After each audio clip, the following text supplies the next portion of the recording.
அதாவதுங்க தீவிரவாதம் வேரோடும் வேரடி மண்ணோடும் ஒழிக்கப்பட வேண்டும்.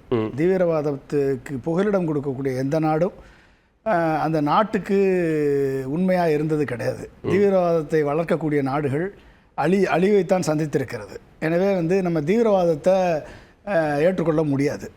பாகிஸ்தான் தீவிரவாதிகளுடைய புகலிடமாக இன்றைக்கும் இருக்கிறது.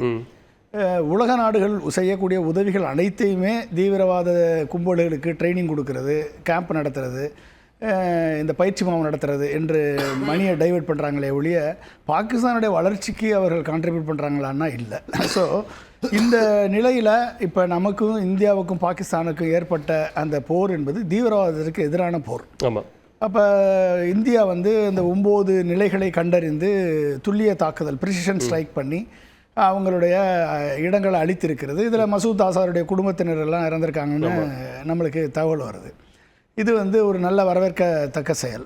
ரெண்டாவது, நம்ம அட்வான்ஸ் லெவலில் 11 ஏர்பேஸை தகர்த்திருக்கிறோம் என்ற நியூஸும் வந்திருக்கு. அதை பார்த்து பயந்து தான் பாகிஸ்தான் அமெரிக்காவை சந்தித்து பேச வைத்து இந்த டீலை கொண்டுட்டு வந்துட்டாங்கன்னு சொல்கிறாங்க. ஓகே, நம்ம தீவிரவாதத்துக்கு எதிரான போர் என்று வரும்பொழுது, போர் என்று வந்தால் தீவிரவாதம் மட்டும் அழியாது, இது ஒட்டுமொத்த மக்களையும் சேர்த்து அழிக்கும். அப்போ போர் என்பதுனால் எந்த விதமான ஒரு பலனும் யாருக்கும் கிடைக்க போவதில்லை. போரினால் அழிவுதான் விளைமை ஒழிய அதனால் பாதிக்கப்பட போவது பொதுமக்கள் தானே ஒழிய. இன்றைக்கு எத்தனை பேர் செத்துருக்காங்க? 18 பேர் இறந்துருக்காங்க நம்ம சைடில் இருந்து. குழந்தைங்க, பெண்கள் இந்த மாதிரி இறந்துருக்காங்க. அவங்க சைட்லேயும் இறந்துருப்பாங்க, நடந்திருக்கும். இப்போ இராணுவத்தினுடைய மேன் பவர், ஸ்ட்ரென்த்து வீக்கன் ஆகிறதெல்லாம் அந்த காலமெல்லாம் போயிடுச்சு.